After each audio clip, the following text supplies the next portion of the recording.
Vamos de número 3, ele inteiro, do 1 ao 8. A gente não perdeu o costume, quem encontrou, diga eu vou para o céu.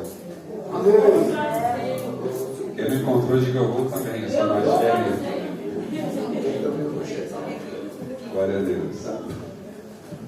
Eu vou iniciar aqui, Salmo de número 3. Senhor, como se tem multiplicado os meus adversários, e são muitos que se levantam contra mim. Muitos dizem a minha alma, não há salvação para ele em Deus. Porém, tu, Senhor, és um escudo para mim, a minha glória e o que exalta a minha cabeça. Com a minha voz clamarei ao Senhor, e ouve-me desde o seu santo monte. Eu me deitei e dormi, e acordei porque o Senhor me sustentou. Não temerei 10 milhares de pessoas que se puserem contra mim e me cercam. Levanta-te, Senhor, e salva-me, Deus meu, pois feristes todos os meus inimigos nos queixos, quebrastes os dentes aos ímpios, e a salvação vem do Senhor, e sobre o teu povo seja a tua bênção. Eu fiz a leitura desse salmo ontem, né? E algo que me chamou muita atenção quando eu começo a falar sobre esse salmo, que lá já no título fala sobre a confiança de Davi em Deus na sua adversidade. Essa adversidade que Davi estava enfrentando era justamente a fuga dele quando ele estava fugindo de Absalão. O próprio subtítulo já traz essa introdução para a gente. E nós sabemos muito bem que Davi, ele cometeu diversos erros. E um dos erros que ele cometeu foi aquele deslize que ele cometeu na vida dele. Colocou um homem que era inocente diante da guerra para morrer, após ser adulterado com a mulher dele. E Deus deu, após ser corrigido Davi, por meio do profeta Natan, Deus deu para ele a oportunidade. Falou, o que você quer escolher? Ele falou que caiu nas mãos do Deus vivo. E nós sabemos que todas as coisas que nós fazemos, elas têm consequências. E todas as consequências têm responsabilidades que nós devemos carregar. E essa foi uma das responsabilidades que Davi teve que carregar. Ele sabia que o seu próprio filho estava o perseguindo para tentar matá-lo. Ou seja, a família começou a destroçar, a se destruir. Porque as consequências do pecado é isso que faz a nossa vida. As consequências dos nossos erros é isso que faz a nossa vida. Começa a destroçar a família, destroçar nossos ambientes familiares, destrói tudo que a gente criou. Porque o pecado é como o ditado que fala, o diabo ele ajuda a fazer, mas não ajuda a esconder. Então todos os erros que nós temos como seres humanos, nós não confessarmos as nossas iniquidades diante de Deus, Ele não estará pronto para nos perdoar, mas se nós confessarmos, Ele estará sempre de braços abertos, como sempre esteve, com os braços abertos, com os ouvidos atentos para as nossas orações. Aqui Davi começa a falar que os seus inimigos haviam se multiplicado contra ele. Porque toda consequência, nós sabemos que gera um fruto ruim para a gente, quando a gente erra diante da presença do Senhor. E como seres humanos, nós somos falhos, nós erramos em todos os momentos. Todo ser humano está sujeito a quedas, a falhas, a erros. Pode ser o homem mais perfeito, mas aquela pessoa que estiver como ser humano está sujeito a errar. E quando nós erramos, a primeira coisa que nós temos que fazer é reconhecer as nossas fragilidades, a nossa dependência e saber em quem nós sempre confiamos, em quem nós sempre iremos confiar. Davi começa a falar que os inimigos haviam se levantado. E são muitos que se levantam contra mim, assim diz Davi. Ele observou que as pessoas estavam perseguindo ele, buscando a ele, olhando para ele, tentando destruí-lo. Porque havia havido aquele turbilhão na família dele. Aquele problema grave na família dele. E nós sabemos que tudo aquilo que nós plantarmos, nós iremos colher. Nós podemos fugir de tudo, mas aquilo que nós plantarmos hoje, nós colheremos amanhã. A colheita nós teremos que ter obrigatoriamente, como foi falado aqui, obrigatoriamente, nós iremos receber. Mas o importante para nós é saber o que nós colhemos hoje, o que nós plantamos hoje, para que nós colheremos amanhã. E Davi observou isso e disse que a minha alma dele estava triste. As pessoas olhavam para ele, e talvez pela situação e pelo problema que ele está enfrentando, falavam que não havia salvação para ele. Mas nós sabemos que Deus é tão misericordioso que independente da situação, ainda há conserto, ainda há salvação e ainda há renovo para as nossas vidas. Aleluia, Jesus. Glória a Deus. Davi não foi abandonado mesmo com todas as suas falhas. Deus não abandonou Davi, não deixou ele de lado, não deixou ele de canto. mas as consequências ele teve que enfrentar. Mas Deus foi misericordioso, perdoou o pecado de Davi, mas ele teve que continuar carregando nas suas costas as consequências do pecado. Nós sabemos que o jugo do Senhor é suave e o fardo dele é leve. Quando há algo pesado nas nossas costas, é algo que nós estamos carregando que não é nosso. É algo que nós estamos carregando que nós consequenciamos, fomos consequenciados por aquilo que nós fazemos. E como seres humanos, tudo que nós fizermos aqui, não há como correr em outro lugar a não ser aqui. Nós não temos como fugir. Então aproveitamos a nossa vida, porque nós sabemos que o Senhor está perto, o Senhor protege, o Senhor é escudo, o Senhor é a glória, e Ele é que exalta as nossas vidas com misericórdia, como Davi falou. Porém, tu, Senhor, és um escudo para mim. Davi olhou para a vida dele e viu que Deus ainda, mesmo com todas as falhas deles, ainda o protegia. Ainda era um escudo, ainda era proteção para ele. Ainda era ele que dava glória para Davi. Ainda ele que exaltava a cabeça de Davi, fazia Davi continuar ainda de pé. Porque se Deus não for o nosso sustento, se Deus não for a rocha das nossas vidas, o inimigo irá destruir as nossas vidas. Mas Ele é o nosso rochedo, a nossa rocha forte, aquele que está sempre com os braços abertos para receber a nossa oração. O nosso louvor está sempre pronto a nos socorrer em meio às nossas dificuldades. Esse mesmo salmista fala que nunca viu um justo desamparado, e muito menos a sua descendência mendigar o pão. Davi estava com condições difíceis, mas sabia que Deus nunca o desampararia pela sua bondade, pela sua misericórdia. E ele começa aqui com a minha voz eu clamarei. A primeira coisa que nós temos que fazer quando descuidarmos em nossa carreira é reconhecer o que nós fazemos. Todo cristão erra, todo cristão também falha. Nós falhamos em algumas palavras, nós falhamos em algumas atitudes, nós desprezamos algumas pessoas. Todos nós como cristãos erramos. Mas a primeira coisa que nós temos que fazer é desprostrar diante de Deus e falar: Senhor, eis aqui a minha vida, eu sou pecador, como aquela pessoa que estava ali diante do Senhor. Existia um fariseu que se justificava, mas aquele homem chegou: Senhor, tem misericórdia de mim, porque eu sou pecador. E quando pedimos a misericórdia do Senhor, o braço dele vai estar aberto para nós. Quando nós reconhecemos a nossa necessidade, as nossas angústias, nossas aflições, aquilo que carrega a nossa vida para distante dele, abrimos o nosso coração, não só rasgamos as nossas vestes, mas o nosso coração, ele está pronto para ouvir as nossas orações, desde o seu santo. Quando buscamos ao Senhor com todo o nosso coração, com todo o nosso entendimento, com toda a nossa alma, Ele sempre estará pronto para nos ouvir. Quando você clama, Ele responde. Quando você busca, você acha. Quando você bate, a porta se abre. Então não há como a gente desistir desse Deus que, quando nós sempre clamamos, Ele sempre nos ouve. Quando nós reconhecemos, Ele abre a porta para nós mais uma vez. Quando nós abrimos nosso coração, limpamos a nossa casa, Ele volta para fazer morada. Quando nós deixamos Ele de lado, Deus nunca nos abandonou. O próprio Jesus fala: aquele que vem a mim, de maneira nenhuma eu vou lançar fora. Aquele que se aproxima de mim, eu não posso jogar lá no lamaçal do pecado, eu não posso abandonar, deixar de lado. Mas se Ele vem, os meus braços estão abertos, diz o Senhor Jesus. Então eu quero reconhecer que a única forma de mudar a situação dele era clamando ao Senhor. Ele fez isso.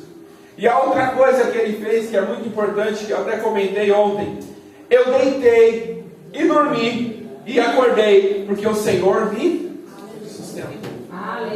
Aqui ele começa a lembrar de tudo que o Senhor havia feito, tudo que o Senhor teve misericórdia dele. E ele olhou para a vida dele, fez uma alta análise, falou: se eu deitei, se eu dormi e se eu acordei, é porque o Senhor permitiu que eu fizesse tudo isso. E tudo que nós fazemos é pela permissão do Senhor. Se nós acordamos hoje, é porque Deus permitiu que nós acordamos. Se nós temos saúde, se eu estou aqui falando para nós essa noite, é porque o Senhor permitiu que eu falasse isso. As nossas angústias, angústias, as nossas necessidades, as nossas aflições, as nossas enfermidades, não para jamais aquilo que Deus tem para as nossas vidas. Se Ele quer que você acorde, Ele vai permitir que você acorde. Se Ele quer que você descanse, Ele vai permitir que você descanse. Mas o sono dos justos é o Senhor que dá todos os dias. E aqui há algo de gratidão. A gratidão é algo que move o coração de Deus. Quando nós somos gratos ao Senhor, Ele se alegra conosco. Porque qual é o pai que vai querer ficar perto do filho que só sabe reclamar? Qual é o pai que vai querer ficar perto do filho que não sabe agradecer por nenhum pingo do que ele fez? Nenhum pai. E com Deus não é diferente. Quando nos aproximarmos dele, a primeira coisa que nós temos que fazer é reconhecer as nossas fragilidades e agradecer por todos os benefícios que Ele tem feito. Agradecer pela nossa saúde, pelo ar que nós respiramos, pelo momento de alegria que nós estamos passando na presença do Senhor, por termos os nossos filhos perto de nós, ainda que longe, mas o Senhor ainda está guardando, Deus ainda está protegendo. Deus Ele não dorme, Ele guarda de dia e guarda de noite, ainda que nós descansamos, mas o Senhor ainda vigia as nossas vidas 24 horas por dia, e não só as nossas vidas, mas a nossa casa, os nossos familiares, e tudo que é nosso é protegido pelo Senhor. Então, quando olhamos para dentro de nós e somos gratos, isso dá uma alegria para o coração de Deus, falando na forma humana, porque o ser humano que se alegra, isso traz um contentamento para Deus. Ele olha para nós com um olhar diferente. E nós sabemos que quando nós reconhecemos, nós nos aproximamos de Deus por intermédio da oração. A gratidão também nos aproxima de Deus. Ser grato ao Senhor é tão importante para nós, que faz a gente se aproximar tanto de Deus, ao ponto dele olhar para nós com um olhar totalmente diferente. Porque quando a pessoa não é grata, automaticamente o que ela faz? Ela tenta se auto-justificar. Ela tenta se falar: ah, Senhor, eu fiz isso porque é meu próprio mérito. Eu estou aqui porque eu tenho dinheiro, por exemplo, porque eu trabalhei para isso. Eu tenho saúde porque eu estou fazendo academia, porque eu estou cuidando da minha saúde. Não. Porque se Deus não guardar a cidade, vão vigiar aqueles que guardam. Se Deus não vigiar a cidade, vão vigiar o sentinela. Se Deus não guardar a nossa vida e não nos dar saúde, é vão o nosso trabalho. O que nós fazemos é mínimo comparado ao que Deus faz por nós. Nós cuidamos da nossa saúde como forma de obrigação, mas Deus vela pelas nossas vidas todos os dias para nos dar saúde, nos dar a paz, e é algo que nós não compramos na esquina. Graças a Deus. Aleluia. E Ele reconhece algo: quando nós temos Deus, a primeira coisa que nós não temos é medo de outras coisas. Nós tememos primeiramente ao Senhor. E Davi era temeroso ao Senhor. E ele fala: não temerei 10 milhares de pessoas que se puserem contra mim. Por quê? Levanta-te, Senhor, que eu sei que você vai se levantar. Salva-me, Deus meu, pois feristes todos os meus inimigos nos queixos e quebrastes os dentes dos ímpios. Ele sabia que Deus era a única proteção dele.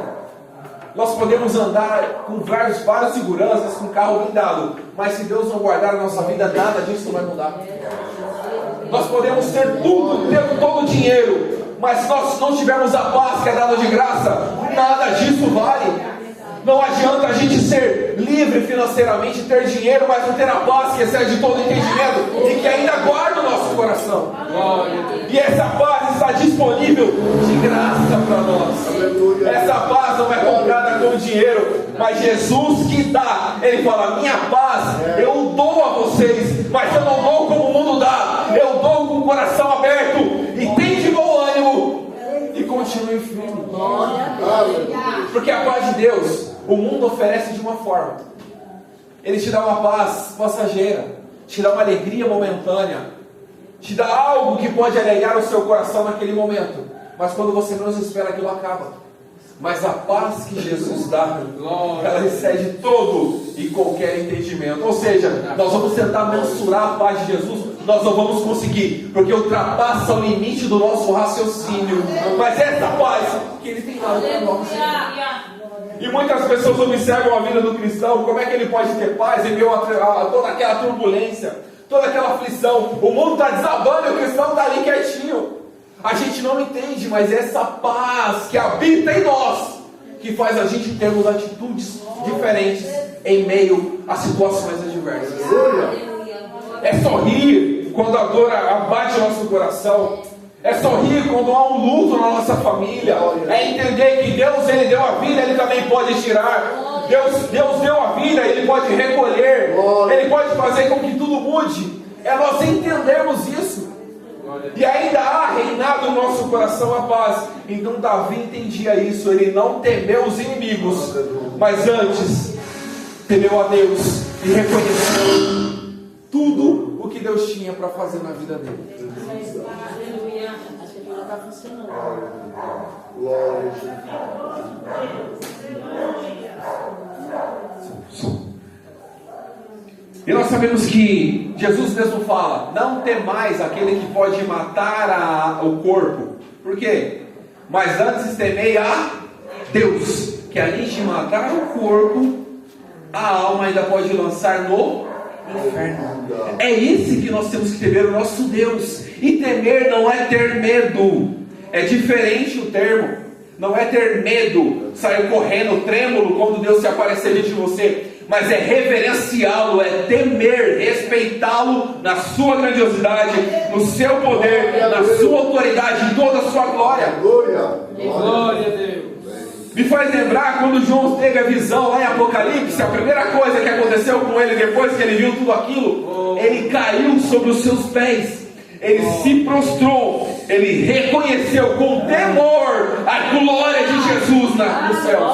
Glória a Deus. E nós temos que fazer isso, não temer aquele que pode matar o nosso corpo, mas temer e respeitar a Jesus, que além de fazer tudo isso, pode lançar nossa alma no inferno. E Ele não quer fazer isso, Ele não quer lançar nossa alma no inferno.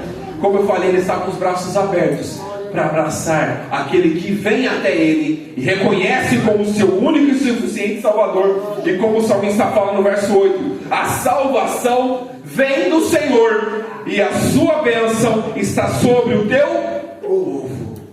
E o único lugar onde nós encontraremos a salvação é em Deus, por intermédio de Jesus. E o único meio de salvarmos a nossa vida é por meio de Jesus. Não existe outro lugar, não existe outro atalho, não existe outro caminho. O caminho é Jesus. Ele mesmo falou: eu sou o caminho, eu sou a verdade, eu sou a vida, e ninguém vê o Pai senão por mim. E a bênção do Senhor, nós sabemos que ela enriquece, não acrescenta dores.